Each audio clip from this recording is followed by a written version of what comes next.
Greetings, my fellow freedom lovers and sovereign thinkers. This is LO3's newest podcast. My name is Craig, transmitting from the beautiful swampy mangroves of South Florida. And today's date is Thursday, March 2nd, 2017. Yeah, it's a little bit cloudy there for a moment. Now the sky's cleared up. Still partly cloudy, but nice and breezy, which is good, especially for my dogs. But yeah, I'm at CJ's Java Lounge, located at 400 Southwest 1st Avenue, or called Southwest New River Drive, in Fort Lauderdale, right along the Andrews Avenue Bridge, southwest corner to be exact. Can't miss it. It's a big tower. So right along the New River of Fort Lauderdale. Yeah, so I see the whole song and dance manifesting on Jeff Sessions, even though I'm not crazy about him. But the people that tell him to resign, that say he's unfit, he's not qualified, I just kind of laugh. They have their heads up their rectum, as far as I'm concerned. You know, I'm trying to see through their viewpoint, which is null and void. Come on, Chuck Schumer, Nancy Pelosi, all these other dumbed down asswipes trying to make a big stink. They can't even hold their own oath of office. Weak and pathetic that you are. Blasphemy is the word for these stooges and the so-called 100 people in Congress. Whoopie doodah. It has nothing to do with your party. It's just your ethics. It blows just like diarrhea. You know what? If you're going to have a meeting on this or a caucus, you should go to the nearest abandoned porta potty and have your sessions in there, as far as I'm concerned. Like this, my friends, is smoke and mirrors, bread and circuses. Just another distraction. They're that desperate, huh? To me, it's just another form of entertainment. Carry on. Remember, your rights are never granted by them. Period. So, and of course, I remember the last time we did talk about Jeff Sessions on the whole marijuana legalization, recreational marijuana laws in certain states. Going to have the feds go in there. I know I did talk about the prohibition, the 10th Amendment, but I recommend Senator Attorney General Sessions to look up Prince versus the United States of America, which is very essential because even though it's about the Brady Act, which technically they say about you have to have a 5-day waiting period, cool-off period before you can have your handgun.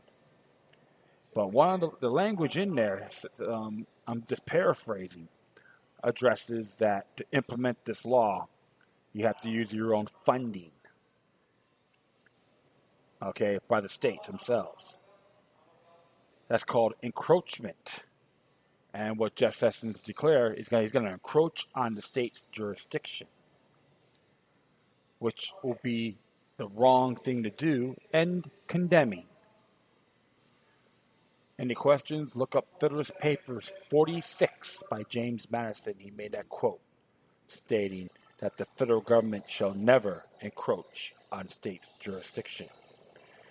That's what Judge Roll, the late great Judge Roll, used on the Brady Law. All right. And said the Brady Law was unconstitutional because of the 10th Amendment.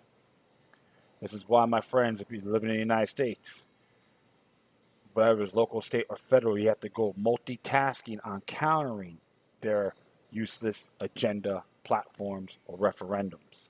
Don't just go one area, get them across the board as a checkmate. That's how you do it. That's how you fulfill things. That's how you achieve.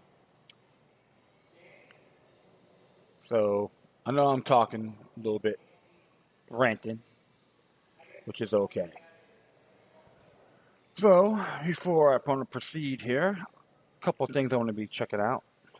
This one here is, of Good friend of mine, Joey Image. Actually, his name is Joey Poole. He's a drummer. He's been actually in the Misfits many, many years ago. He lives in Fort Lauderdale now. Play with some bands, and he is diagnosed with liver cancer. And I have a site on here, GoFundMe.com. It says here last year, Joe was diagnosed with liver cancer. He's seeking treatment at the University of Miami and is possibly a candidate for a liver transplant. But these procedures are incredibly expensive and often have devastating side effects. Joey is currently driving for a living, but it is uncertain whether or not he'll be able to continue this line of work once his treatment begins. With this campaign, we're hoping to raise funds to cover his medical expenses and our portions of his living costs, including rent, food, and transportation. It is not often we are able to give back to the artists who shaped our lives, but this is an opportunity to help someone who truly in need. If you ever listen to Misfits records on repeat or met a friend, spouse a horror punk show, and were inspired to start your own band because of horror business, please consider even a small donation. Everything helps. And his latest update, which is pretty cool, says here to my friends, hold up.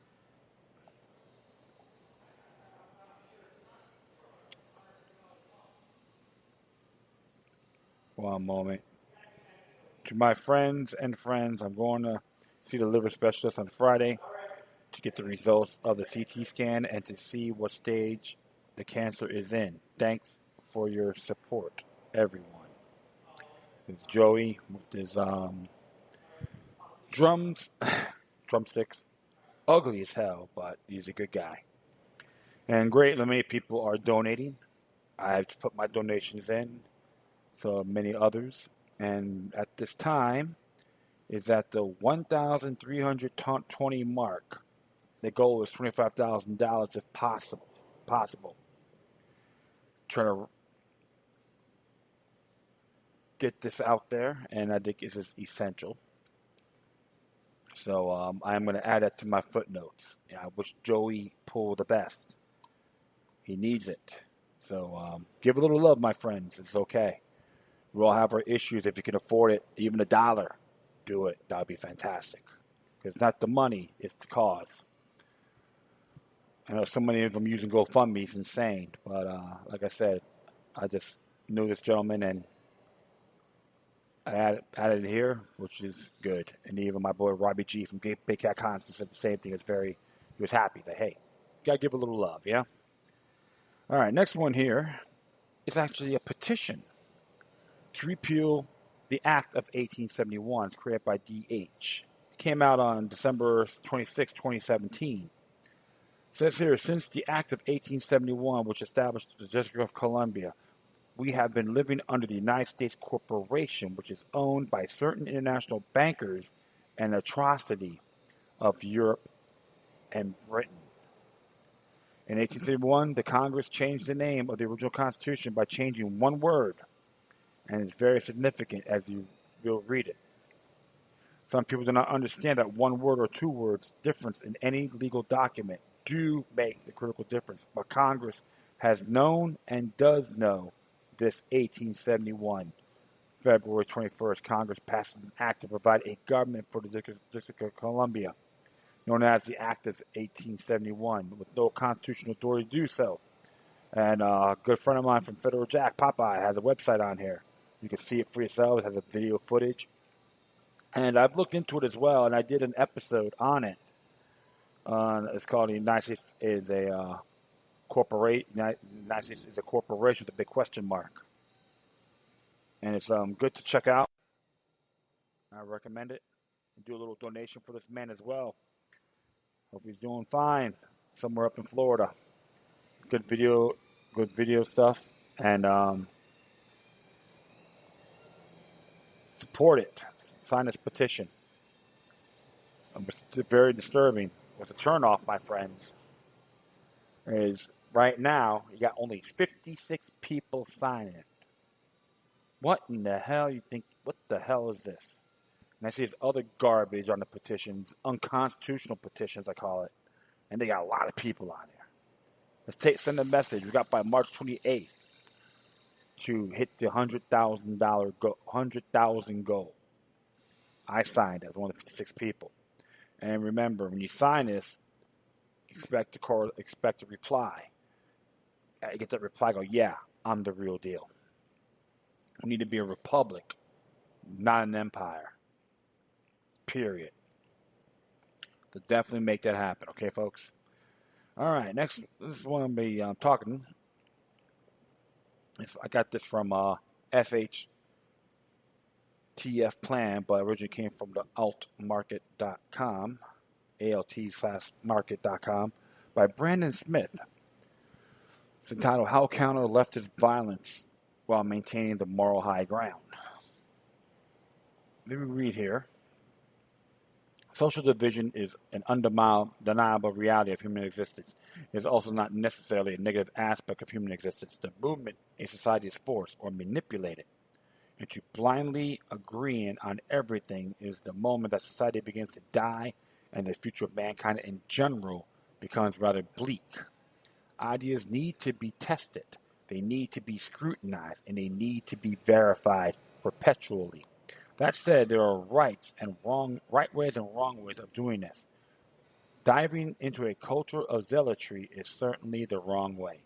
Zealotry requires a religious-like idolization of a particular idea of philosophy. It requires unverified faith and an unwavering devotion. Once people become zealots, they cannot be reasoned with. They cannot be debated. They cannot be dissuaded. There are, for all intents and purposes, automatons with one only mission, to spread their beliefs by any means necessary. They don't care about being right. They only care about winning, because in their minds, their position is unassailable. They are righteous, and thus the ends will always justify the means. The culture of the left in the U.S. is beginning to embrace zealotry, and the path can only get more ugly from here. This is evident not only in the violent behavior of more vocal groups like Antifa, but also the lack of self-criticism by many on the left that would consider themselves more moderate. There are very few voices among liberals and progressives today that are openly admonishing the counterproductive and thuggish actions of their most extreme members. This includes not only Antifa, but other groups like Black Lives Matter. In many cases, moderate leftists even cheer such actions. And I'll say this, be very sincere about these movements. I chit-chat with folks from both those entities that's been addressed. And I always tell folks this. They always expect infiltrators and provocateurs in these movements as well. They're not all bad people? No. But we're going to have a handful to make themselves look bad as a whole. Nothing doesn't make that clear, even if I agree with them or not in a lot of areas. But I will proceed.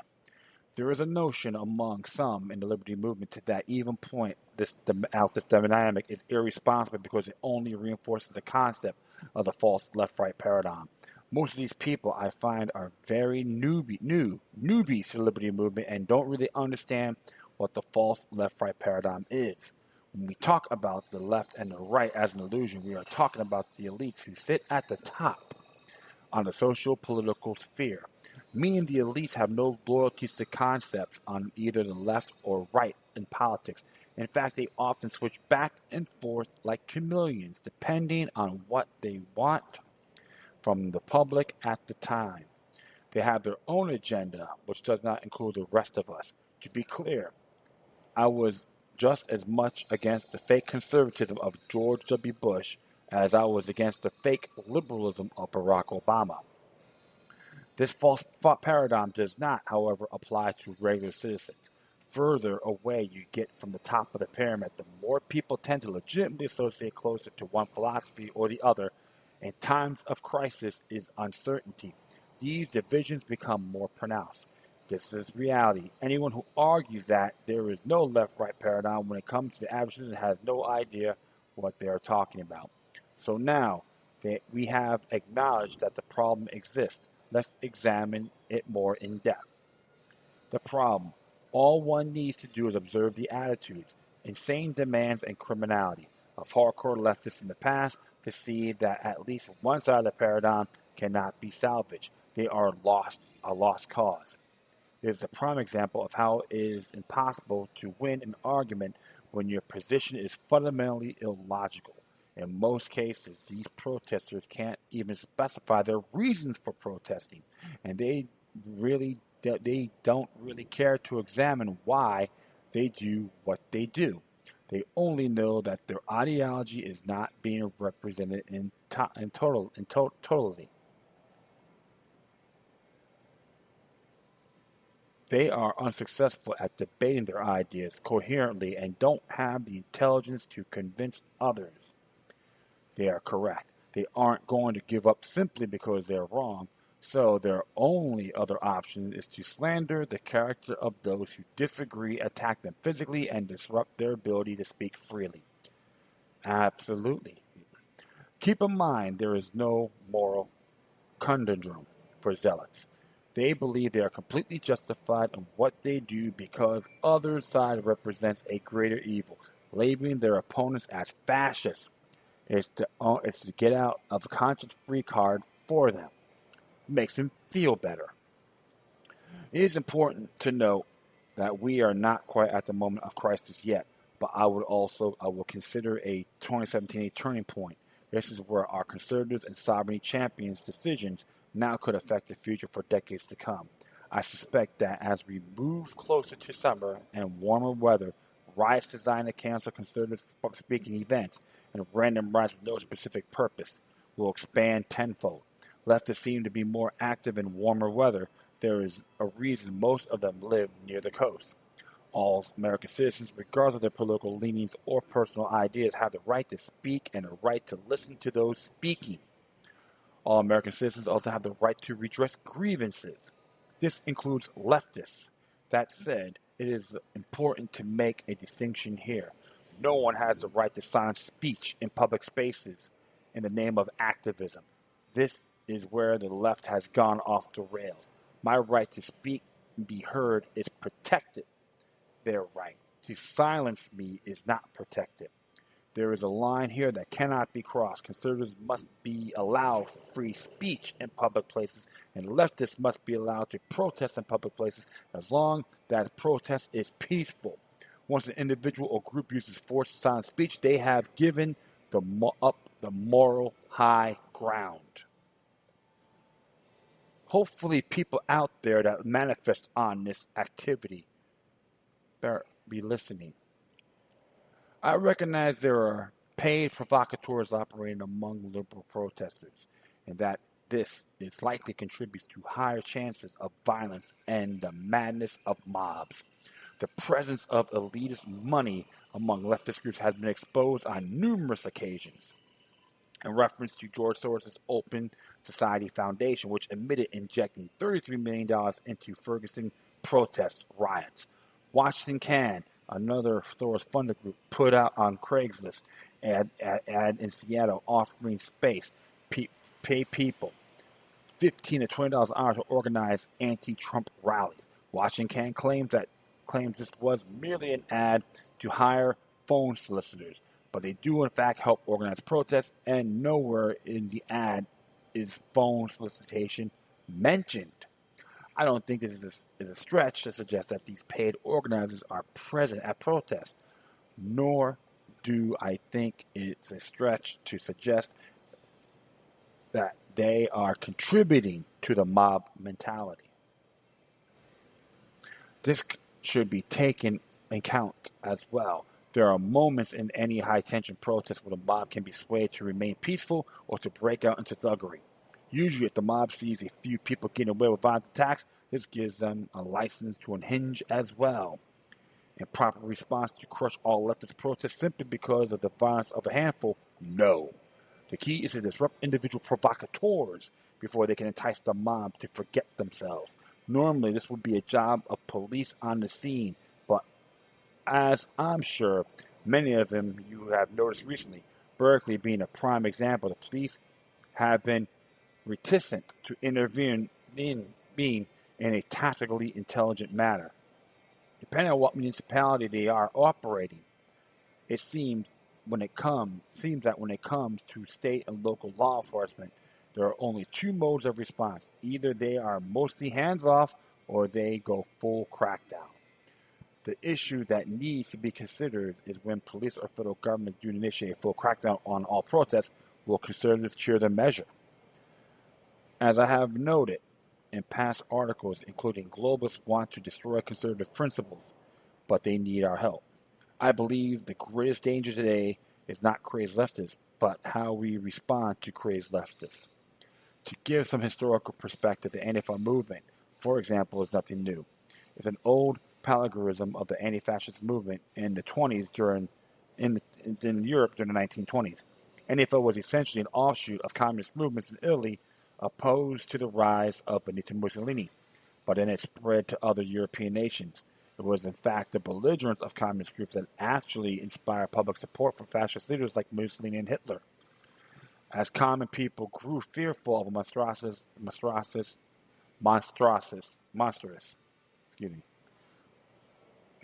Bolshevik-style revolution, the only other option offered to them was fascism, which at the time appeared to many to be a saving grace. Of course it was not. And totalitarianism in the name of defeating communists only led to atrocities equal to communist dictatorships. This is what I call a morally relativistic choice, a catch-22 that is usually engineered, forcing the populace to pick between the lesser of two evils. Sounds familiar? Absolutely. There are those who might argue that there is little chance of similar development in America today. But consider this: conservative movements were prodded and harassed for 8 years by constitutional trampling president who originally claimed he was going to undo the trespasses of the constitutional trampling president before him. More things change and more stay the same, right? Absolutely. This took place while leftist organizations imposed thought control and political correctness on us with relative glee.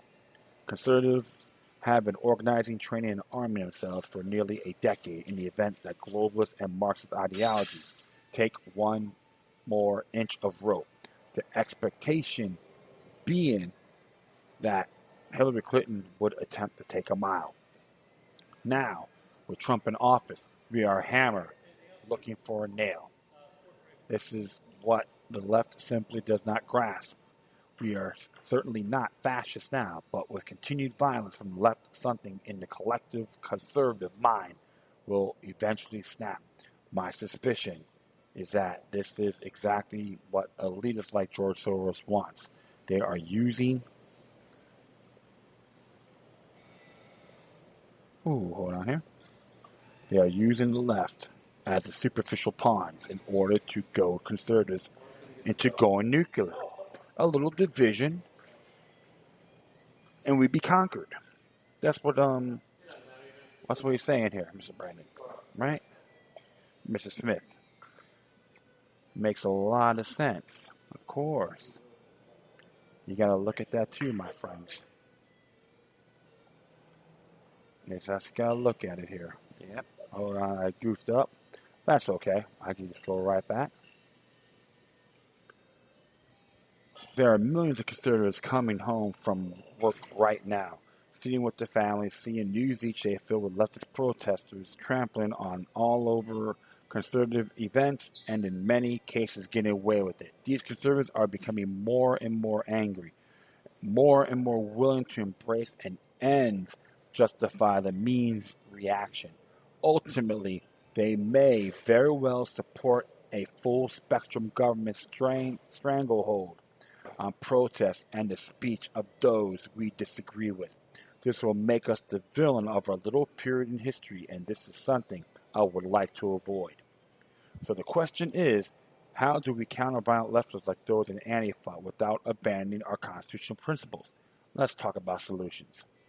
The solution: there is a school of thought that suggests we should stand back, let the mobs tire themselves out. In this way, we avoid escalation. I will point out that the left has been escalating matters quite expertly without our intervention. When you have elitist-funded organizations generating momentum at a constant pace, it is hard for me to back the notion of complete pacifism. On the other hand, moderation and even in hand rule the day. Counter leftist mobs requires a scalpel, not a bulldozer, metaphorically speaking. Conservatives are less likely to support police state intervention if they see that leftist attacks are already being countered in a rational way. I would argue that this could be done by limited groups of civilian volunteers, around 50 to 100 men strong without any government involvement, acting as security for speakers and the attendees of events. These people would have a highly vetted, no criminal background, no criminal mental instability or psychotropic usage, a professional demeanor after no ties to federal agencies, no propensity to be ruled by emotion, no stolen valor, etc., etc. They would have to be physically capable. Members would need previous training as well as updated training in self-defense and riot response, as well as defusing confrontation. They would have to be invited by the event organizers in question. Their goal would be defend attendees from violence in a non-lethal manner. Their purpose cannot be to stop the protest from happening, only ensuring that protesters do not overstep their bounds and harm others. Of course, the immediate accusation that will be used at this kind of organizing is simply the formation of brown shirts for Trump. This is why a security group of this caliber would have to also be willing to offer their services to any speaker or event regardless of political affiliation. It cannot be exclusively about Trump. If a mob of conservatives were threatening to use violence to shut down a liberal speaker, then the group will have to be willing to protect those people as well. I don't see any examples of this is happening anywhere. But again, the groups concerned must focus on free speech and those that are trying to squash it, regardless of who they are. This civilian security organization will require funding at a grassroots level through donations from regular people. Large sums of cash from major political donors or non-profit foundations cannot be accepted. The group would have to be beholden not to one. It would need to be separate from any already existing organization and functions as its own animal in order to prevent conflicting goals. Donations will be needed to fund travel and food expenses for volunteers, as well as some protective gear and the cost of initial training, the expense of background checks, as well as legal defense. This organization would have to be limited in size to prevent confusion and the lack of structural discipline. I suspect that such a venture would start small and truly qualified people would be limited in the beginning anyway. I am willing to coordinate this effort with others depending on the level of enthusiasm that is generated and if donations are adequate. I am ready to help provide training for those who pass the vetting process. Interested parties can contact me at brandon@altmarket.com. This email address is being protected from spam bots. You need JavaScript enabled to view it. I'm also willing to present in harm's way at every single event that requires a security response. I have looked into money-raising avenues like Kickstarter, but I strongly believe that these websites will not allow crowdfunding for this venture for political reasons. If there is a strong response to this idea, I will post regular updates to alt.com on money raised as well as progress made. It is entirely possible that I will not be able to find the support needed to make this volunteer venture happen. I can only present the concept and hope that people agree with it. Make no mistake, though, if I do not do it, someone else eventually will. It is vitally important that these people are found trustworthy and have a track record of supporting constitutional principles as well as a track record of competence. Anyone that arrives on the scene from nowhere should not be trusted. Anyone looking merely for notoriety or celebrity should not be taken seriously.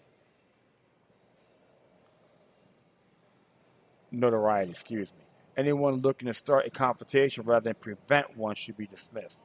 We cannot allow ourselves to become what the left accuses us of being. This is time for extreme caution and quiet professionalism. I gotta give Mr. Brandon Smith a lot of fidelity for this. The truth of the matter is, my friends, I get very disturbed in this as well. I know I did my rants on it in the past. You know, you don't have to agree with Milo. When people started creating violence and burning stuff up, and they think it's an accomplishment, to me, that's unacceptable.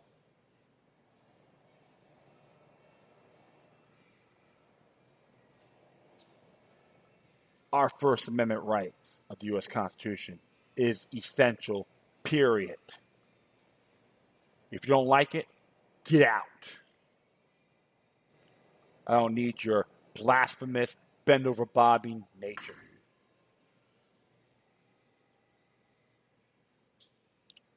And like these particular movements they're talking about.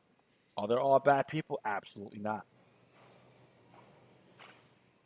But like I said in the past, always expect infiltrators and provocateurs, plants, in these, whether these in the movements, institutions, or other entities. Something has to be done. Because if not, every single one of us will be screwed, including those instigators. You think Soros will care about you or some tyrannical scumbags in power?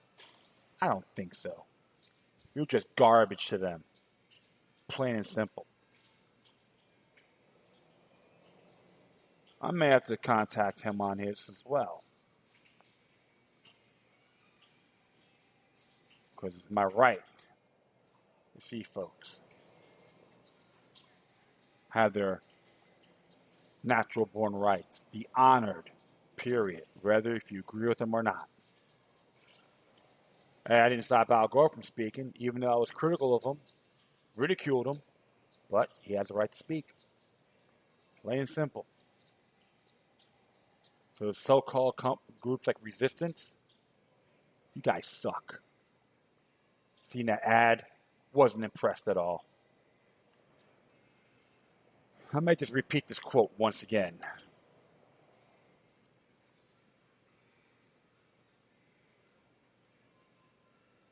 Hold on here, I'm just trying to see what I can do.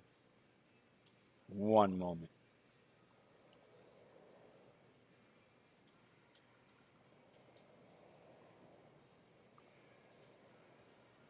This is from Thomas Paine.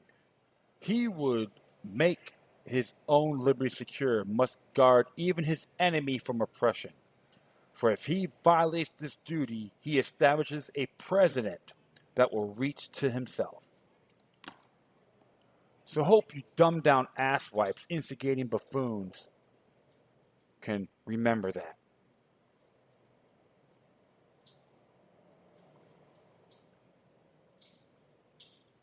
That's all I need to say about it. Reply, defend yourself if you dare. You know what to do. All right. Next one here came from shtplan.com. It's by Mac Slavo. This one reads, it says here, military holding drills to prepare for massive immigration crisis. Hundreds of soldiers, billions of dollars.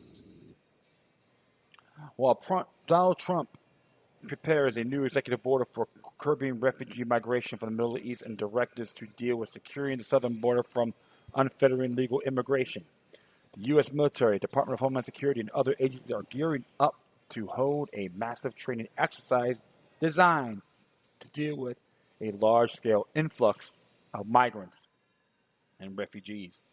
Hundreds of U.S. forces are rehearsing migrant crisis this week at the U.S. Navy base at Guantanamo Bay, Cuba, a massive multi-million-dollar drill that envisions the United States capturing huge numbers of people in the Caribbean bound for the United States.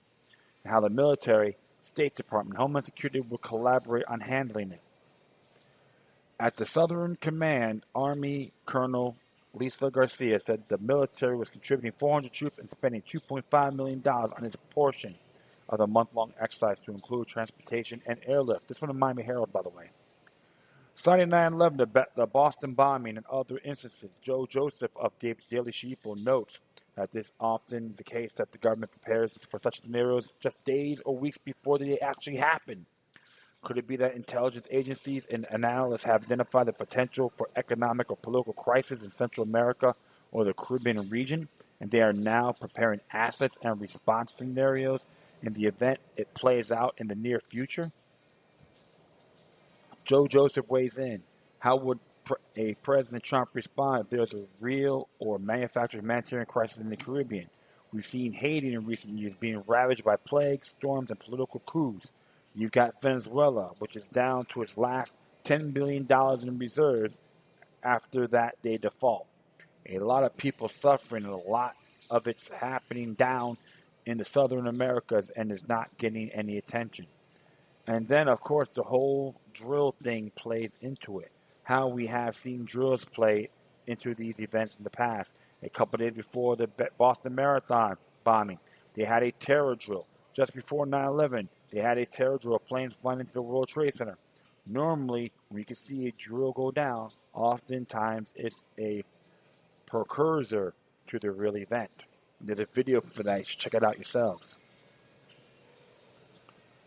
Yeah, and things like that do occur. And what's happening in those areas is very disturbing.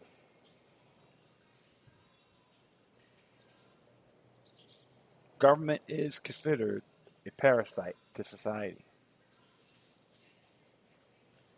And holding these massive drills can lead to further areas. Fighting the war on terror. And detaining people, put them in these internment camps. Citizens that are critics, free thinkers, liberty lovers, freedom lovers. There's a list on that too. I've read them. So, what can happen? Well, we don't know. You still got to prepare, my friends. And one man cannot do it all. We have to focus on our lives, ourselves, our families, and people you can really rely on as a team to overcome these scenarios. Yep. And of course, we should look at FEMA.gov and see what kind of drills you're going to be having in your area. Something to look at, right? Absolutely. Always got to pay attention. More money. Put it out of thin air. Bing. All right.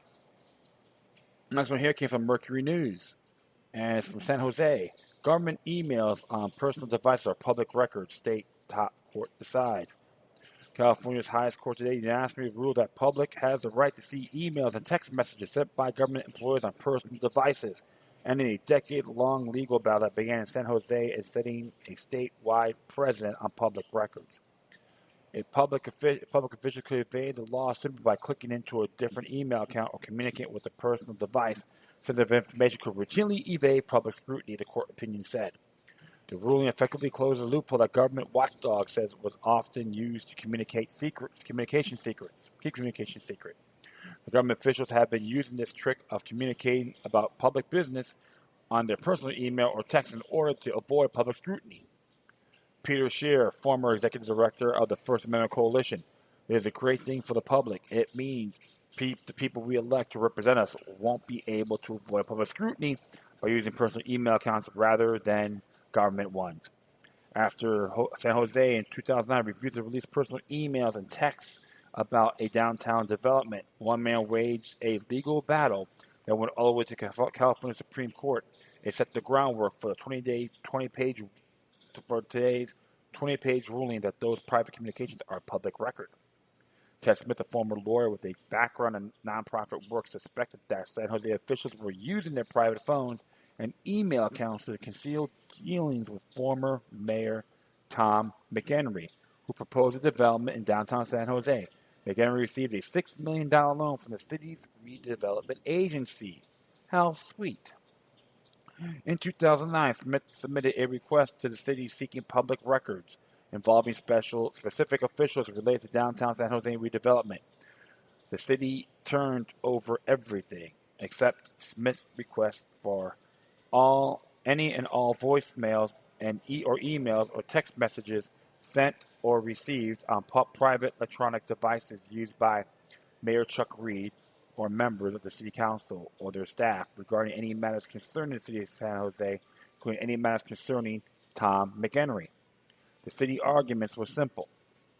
What we are saying is that California's Public Records Act doesn't cover private emails, said the San Jose City Attorney Rick Doyle.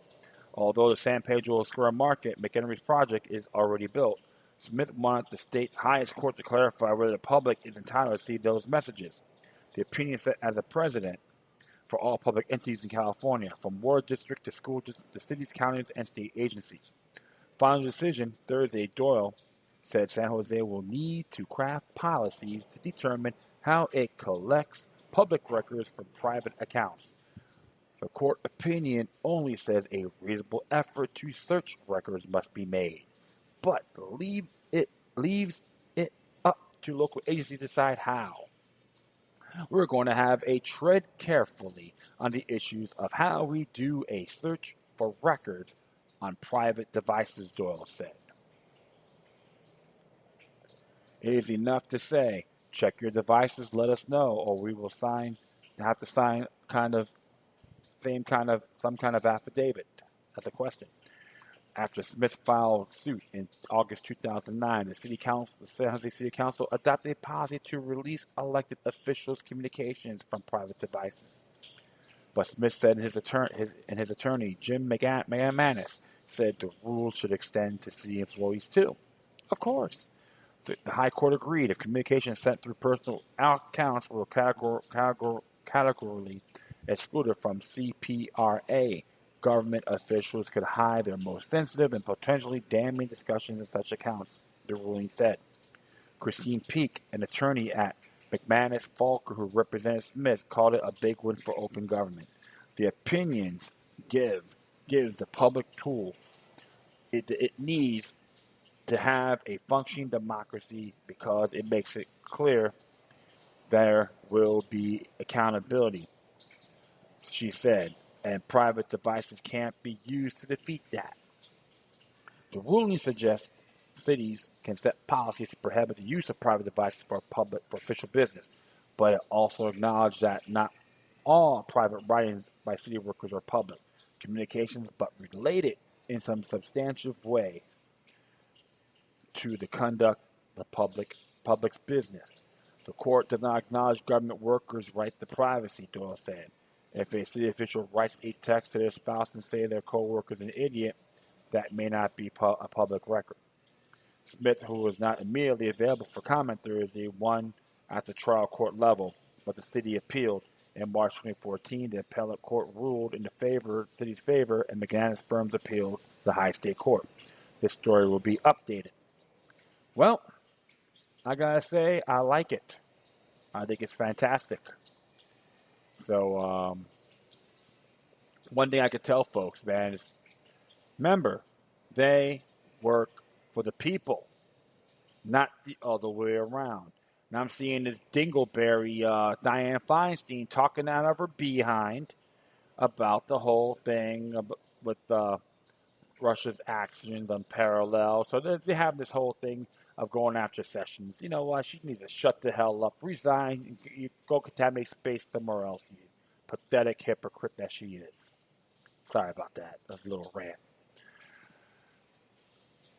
And it honors the Public Records Act. And I think that's fantastic. So, you know what? Give these guys a thumbs up, man. Bravo. And put their feet to the fire, the people of San Jose.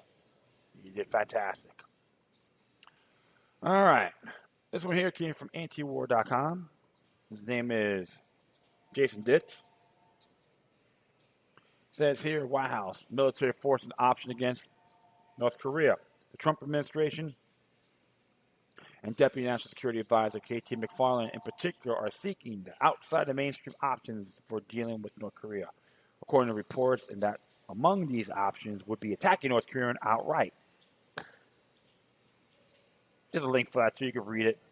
While the U.S. has kept a large number of troops on North Korea's border for generations now, but has long centered that the deployment on deterrent factor, keeping the two sides, though technically still at war, far too much direct fighting with one another.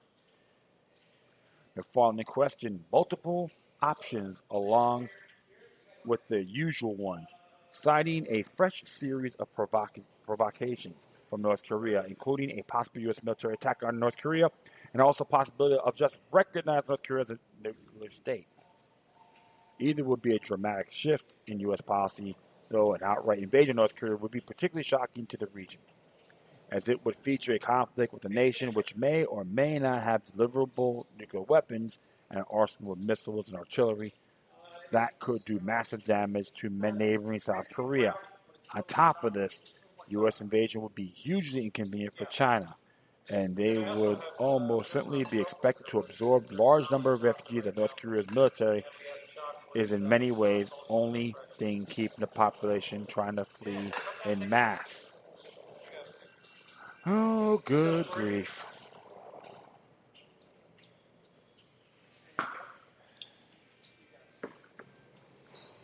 How ludicrous is that? I think the people in those two divided nations got to make a decision what they need, what they want. No one wants to fight. Even the people in both North and South Korea don't want a war. Politicians do. And this is ridiculous. Do another second Korean conflict. What's the goal? To create World War III? Enhance World War III? I hope not. Well, all I gotta say is this to the Trump administration: if you want this as a final option, you go on the front lines. Plain and simple. Enough of that. All right, next one here came from blog 10thAmendmentCenter.com by Mike Meharry. It says here, New Hampshire committee passes bill to close federal asset forfeiture loophole. Reads here a New Hampshire bill that will close a federal loophole allowing state and local police to circumvent stringent state asset forfeiture laws by passing cases off to the feds. Passed an important House committee this week. Representative Mike Sylvia, Republican from Belmont, and Representative John Burt, Republican from Goffstown, introduced a bill 614 on January 5th. The legislation would prohibit New Hampshire law enforcement agencies or prosecutors from entering into agreements to transfer seized property to a federal agency directly, indirectly, by adoption through an intergovernmental joint task force or by any other means unless the seized property includes more than $100,000 in cash. The bill cleared the Judiciary Committee with an ought to pass recommendation by a 9-8 vote. Man. The final passage of HB 614 would slam closed a loophole in most situations that allow states and local police to get around most strict state asset forfeiture laws. Last year, Governor Maggie Hassan signed SB 522 into law. Under the new law, prosecutors cannot proceed with asset forfeitures without a criminal conviction in most cases. Under the previous law, police could seize a person's property without conviction and even without filing formal charges. But SB 522 left a loophole that made reform effective in practice. Since federal asset forfeiture standards are much lower, state and local police can simply pass cases to the feds to avoid new, more stringent state laws. The situation in California was similar until recently. The state has some of the strongest state-level restrictions on civil asset forfeiture in the country, But law enforcement would often bypass the state restrictions by partnering with the federal asset forfeiture program known as equitable sharing. Under these arrangements, state officials would simply hand over forfeiture prosecutions to the federal government and then receive up to 80% of the proceeds, even when state laws banned or limited the practice. According to a report by the Institute for Justice, Policing for Profit, California ranked dead last of all states in the country between 2000 and 2013 as the worst offenders. In other words, California law enforcement was passing off a lot of cases to the feds and collecting the loot. During the 2016 legislative session, the state closed the loophole. Passage of HB 614 would close the loophole in New Hampshire in both situations and significantly increase protection for the state's property owners. As the 10th Amendment said in a previous report, the federal government inserted itself into the asset forfeiture debate in California. The feds clearly want the policy to continue. Why? We can only guess, but perhaps the Fed recognize paying state and local police agencies directly in cash for handling their enforcement would reveal their weakness. After all, the federal government would find it nearly impossible to prosecute its unconstitutional war on drugs without state or local assistance. Asset forfeiture, equitable sharing provides a pipeline that feds use to incentivize state and local police to serve as a de facto arms of the federal government by funneling billions of dollars into their budgets. HB 614 will move into the full House for further consideration. You know what I say? The people in New Hampshire support this damn bill. Let your servants know they're tired of the garbage. Get the feds out. So this is what's good, what's happening, my friends. What's going on in Washington is just nothing. People got to worry about that. Focus on your state level. That's why I always enjoy reading, support the 10th Amendment Center on these areas and presenting their reports because it's fantastic. There's never been like fear. It's called being proactive. So that's right. So keep it up there, New Hampshire. All right. Finally,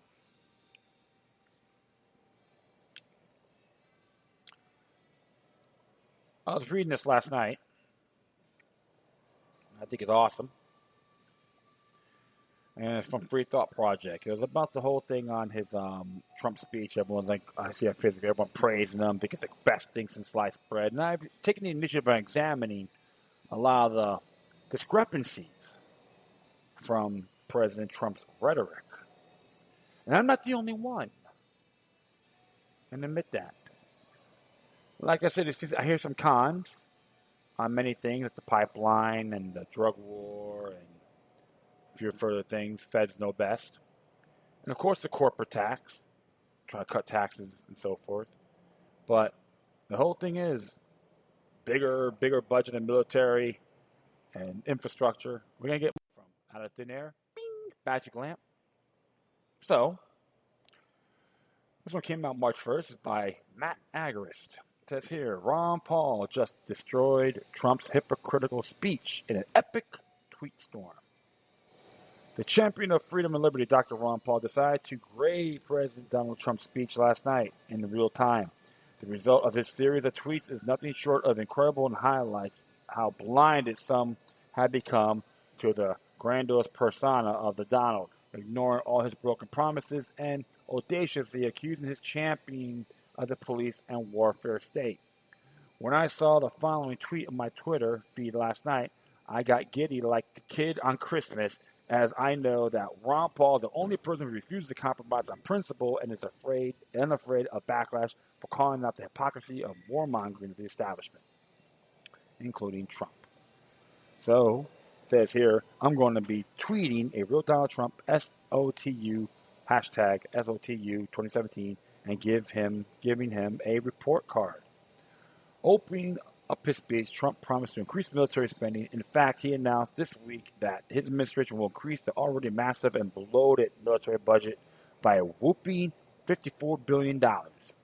Then Trump then promised that crumbling infrastructure will be replaced with new roads, bridges, tunnels, airports, and railways gleaming across our very, very beautiful land. This sounds fine and dandy, however. Paul pointed out the obvious. Massive new spending, This is from his tweet. Massive new spending on military infrastructure. More drug war. Where's the money? Fed will print it. And it's here. After expressing his support for massive creation of debt using the Federal Reserve, Trump went on to champion his executive order that granted Energy Transfer Partners permission to take treaty land from Native Americans and grant it to big oil. Again, Paul called out the hypocrisy in such a move. Building pipelines, okay, but hopefully without use of eminent domain, property theft. To protect our, and this says here, to protect our citizens, I have directed the Department of Justice to form a task force on reducing violent crime. I further ordered the Departments of Homeland Security and Justice, along with the Department of State and Director of National Intelligence, to coordinate an aggressive strategy to dismantle the criminal cartels that have spread all across our nation, Trump said. As we reported yesterday, Trump administration just announced they will abandon DOJ investigations into police as Jeff Sessions, who hasn't bothered reading any of the investigations, thinks it is a waste of time instead of taking off the streets. Instead of taking problem cops off the street, the DOJ, under the tyranny of Jeff Sessions, will blow wine back into the sails that is immoral, inhumane, costly, deadly war on drugs. Is what Ron Paul has to say on that tweet. A great idea to reduce violent crime. How about stopping government violence at home and abroad? We want Americans to succeed, but that can't happen in an environment of lawless chaos. We must restore integrity and the rule of law out at our borders, Trump exclaimed, to be met with applause. For that reason, we will soon begin the construction of a great, great wall along our southern border. In under 140 characters, the brilliant Paul completely dismantled Trump's entire delusional Chinese emperor-esque argument for his Great Wall. Great Wall on southern border? Hopefully not to keep us in. Reduce incentives to illegally cross and change foreign policy. Problem solved. And here's another thing, too, he wrote. He tweeted, merit-based immigration is a good idea. No welfare magnet for illegal immigrants would work. No welfare magnet for illegal immigrants would work well, too. There you go. So right there, he's talking about the meritable ones and the illegals. So, it's not being a racist either. Okay? And perhaps my favorite tweet of the night, Ron Paul answered Trump's fear-mongering of radical Islamic terrorism with logic and reason instead of Islamophobic emotion, as the Free Thought Project has reported on extensively. U.S. foreign policy creates terrorism. These people don't hate our freedoms. They hate our bombs blowing up their children. It's called blowback, Trump. You should research it. And it says right down here, protect against radical Islamic terrorism. Can't do it until you understand the concept of blowback. Non-intervention would make us safer. According to data provided by the Department of Justice, the vast majority of individuals convicted of terrorism and terrorism-related offenses since 9/11 came here from outside our country. Trump spewed his carefully crafted sentence to make it seem as if terrorism in the U.S. mostly comes from Islam. However, as we point out on many occasions, Trump's travel ban did not restrict individuals from the countries who actually committed the acts of terror. And white Americans who carry out mass shootings and horrid acts of terror are almost never charged with terrorism. Ron Paul went on to warn against Trump's ominous promises to strongly vet those who want to travel to the U.S. As the travel ban has already shown, innocent Americans are ensnared and humiliated by its aggressive implementation. This will only get worse. As we have to say, strong vetting system is a step to a real ID card, an attack on our civil liberties and privacy protections. In the true neocon fashion, Trump then went to swear on his allegiance to the state of Israel and promised more war, this time with Iran, who hasn't attacked another country in centuries. I have also imposed new sanctions on entities and individuals who support Iran's ballistic missile program and reaffirmed our unbreakable alliance with the State of Israel, he said. I scratched my head too when I heard that. I'm like, what the hell? Same old song and dance, right? Status quo. More sanctions? More Iran sanctions? Sounds like preparation for war against Iran to me. And here's what he says here. Biggest increase in military spending in history. Bad, bad news. And nothing for defense. All for militarism. Then Trump went on to shamelessly promote the police and warfare state by carefully selecting audience members whose violent inner-city tragedies he could exploit.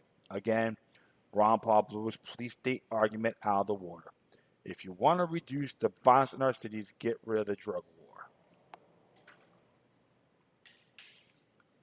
On the top of the victims' inner city violence, Trump also shamelessly exploited the widow of the Navy SEAL who died in the botched Yemen raid. As a disgusting and overblasting of warfare propaganda, Trump went on to lie and call the raid in Yemen a success. In spite of the slew of backlash he got it for and the fake intelligence the Pentagon got exposed for promoting that was a decade old. Again, Ron Paul shredded him. Highly successful raid in Yemen. In many ways, the raid was a disaster, a waste, criminal. What they are put through for political reasons. And he says another one here. Warmongering is alive and well. Tragically, focus on the widow. What a terrible use of tragedy for political purposes. And here, our war in Yemen has nothing to do with national security. Unconstitutional for us to be bombing that country. After running a platform to get the U.S. out of NATO, Trump, like all politicians do, switched his stance and began to promote it. There's an article here you should check out. Trump appoints CFR member of former Kissinger aide's top advisory position. We strongly support NATO and alliance forged through the bonds of the two world wars dethroned fascism, he said.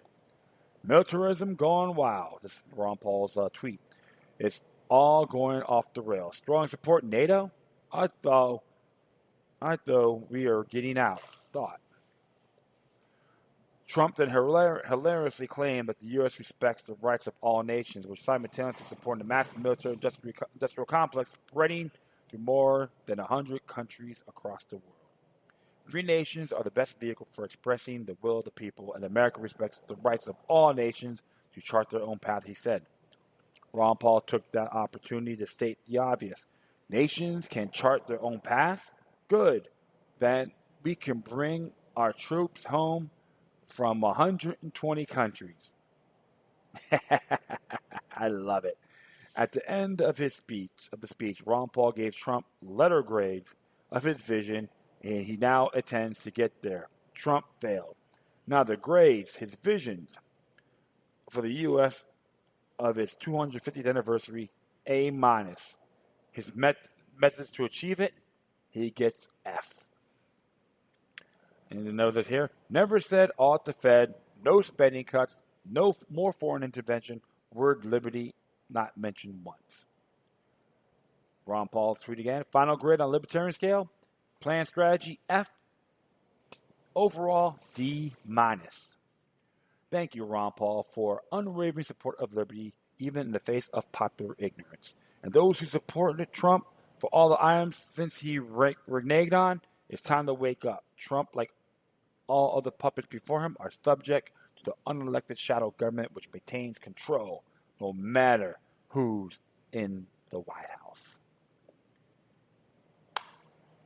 Well, my friends, can't argue with that. That's why I'm very methodical. I have to examine these things as well. I had to scratch my head. Status quo. Some people say, not exactly. You know what? It's null and void, buddies. Don't refute it. Even you diehard Democrats are talking smack about Donald Trump. The people you supported did the status quo too. Stop having who let the cows out mindset. Your herd-conformed nature is ineffective around me. Don't blow smoke up my butt is a complete turnoff. You made your declaration of governmental dependency on one particular party. It's the same old scenario. Elephants and asses screwing the masses. And that's why I never follow the hype and hoopla. I observe, pay attention, and I was very critical on some of even Trump's actions. It doesn't mean I'm going to condemn him completely on some of the stuff. If he's right, he's right. If he's wrong, I'm going to criticize.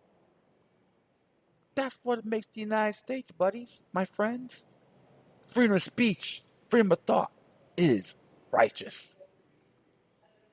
And all those folks that laughed at comments from Ron Paul, you're the ones that are eating crow right now. And that is it. I'd like to thank everyone for listening to the show. Plus, feel free to download and share this throughout your social media networks. If you have any questions, comments, or you want me, sorry about that, want me to send me something that's interesting and may want to check out, whatever you do, please address your correspondences with decorum. You can hit me on Facebook, Twitter, Google+, Spreaker, iHeartRadio, Tumblr, YouTube, Freedoms Network, Scene.life, Minds.com, and iHeartRadio. Wow, I almost forgot iHeartRadio.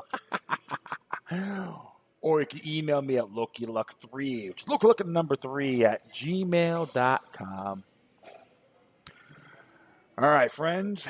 Once again, thank you for your time. Plus, always remember that the demoniac resistance is healthy for the soul and can liberate humanity. I'd like to thank Craig from CJ's Java Lounge for putting up with me. All right, my friends. Take care of yourselves. Keep on spreading love, and may your guardian spirits be with you.